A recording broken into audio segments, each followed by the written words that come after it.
Hallelujah. विलंब बोली जेपरि केतक भावंती प्रभु अपना प्रतिज्ञा विषय रे सेपरि विलंब करंती नाही, किंतु जेपरि के विनष्ट न होंती परं समस्त मन परिवर्तन करंती, या इच्छा करी से तुम मानक प्रति दीर्घ सहिष्णु अटंती। केते काल मो प्रिय माने पाप रे पड़ी रहिथिबे, केते काल अभिलाषा रे पड़ी रहिथिबे, केते काल निजर इच्छा को पूरा करूथिबे। जेबे समय उणा कर जाय न थांता तेबे आपण माने कोन हेइतांते मो प्रिय माने टिके भावंतु। जदि मर्ते जदि परित्राण पांता नाही कोन हेइतांता।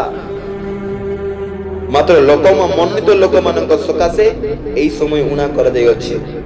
सेति पई मनित लोक मानक वाक्य को सुनंतु, ईश्वर को वाक्य को श्रवण करंतु ओ ध्यान करंतु मो प्रिय माने। अंतिम समय रे जाहेबा को जाउ अछि ता ईश्वर को दास मानक छडा बाइबल छडा आपण कोउटी पाई परिबे नै।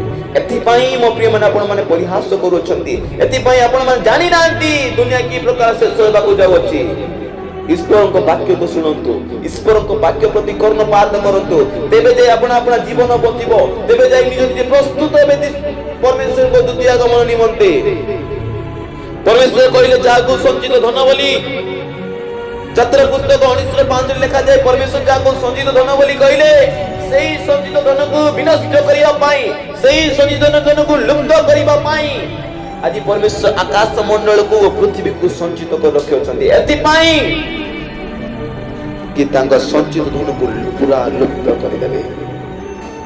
किंतु बाइबल लिखा जाए ये ज्ञात हो शेष काल रे आपण आपण अभिलाष अनुसार आचरणकारी माने, धन रे लालसाकारी माने, एन्जॉय करिबा लोक माने, नाच लेवा लोक माने, व्यवसाय करिबा लोक माने, अभिलाष रे आसक्त लोक माने उपस्थित होई परिहास करि कहबे काई तांको वाक्यर प्रतिज्ञा, काई से द्वितीय आगमन।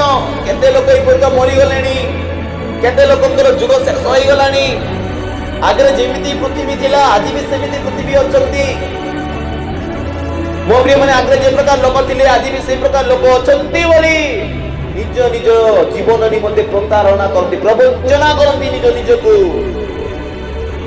किंतु से माने जानती नाही नोहंक समय रे, पुराण काल रे लोहंक समय रे लोक माने घर बांधिबार व्यस्त थिले, लोक माने व्यवसाय करिबारे व्यस्त थिले, लोक माने विवाह देबारे व्यस्त थिले।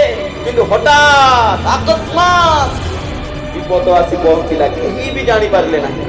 ठीक आज भी एई द्वितीय आगमन रे परमेश्वर दिन चर परिपक्व होबे केही जानि पारंती नाही, केही जानि परिबे नाही। मो प्रिय माने, मो प्रिय माने प्रभु को गोटिए दिन जे सहस्र वर्ष तुल्य, ओ सहस्र वर्ष जे गोटिए दिन तुल्य, ए विषय भूली जाओ कि आपण माने ईश्वर को वाक्य को हृदय रखिले तो जानिबे, ईश्वर को वाक्य सुनिले तो जानिबे। ईश्वर को वाक्य सुनिबा को अपना कर्ण बंद करंती, पुनी एई परि परिहास कथा कहंती जे स्वर्ग को जिबा लोक मानन को सुधा से माने विनष्ट करंती।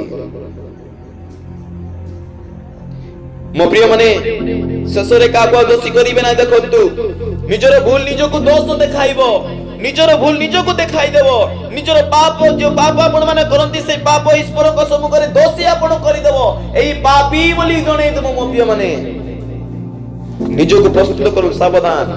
तेबे हे मो प्रिय माने ते माने ई समस्त विषय अपेक्षा करथिबारु तांको छामुरे जेपरि निष्कलंक ओ निंदनीय होई शांति रे थिबार देखा दिबो। एथि पई यत्न करो, से शीघ्र आसु अछंती।